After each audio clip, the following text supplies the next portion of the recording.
বন্ধুরা সকলকে আবারও আবরোসের শিক্ষালয় ফেসবুক অ্যান্ড ইউটিউব চ্যানেলে স্বাগত জানাচ্ছি। আজকে আমরা আলোচনা করব মাধ্যমিক 2026 সালে ইতিহাসের সাজেশন।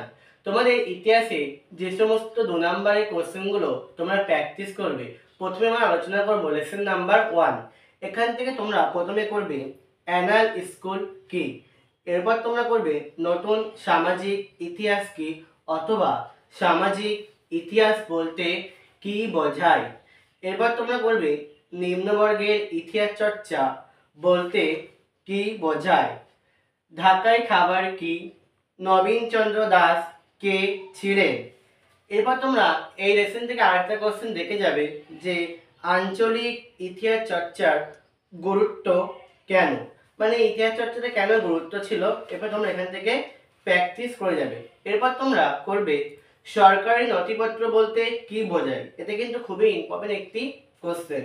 এরপর তোমরা করবে মহাপৃষ্ঠানা থেকে কিভাবে ইতিহাস জানা যায় তা সংক্ষেপে আলোচনা করো। লেসন নাম্বার 1 থেকে এইটুকু কোশ্চেন করলে তোমার 2 নম্বরের কোশ্চেন নিমেষে কমন পাবে। কাজেই এই বলে আজকে ভিডিও এখানেই শেষ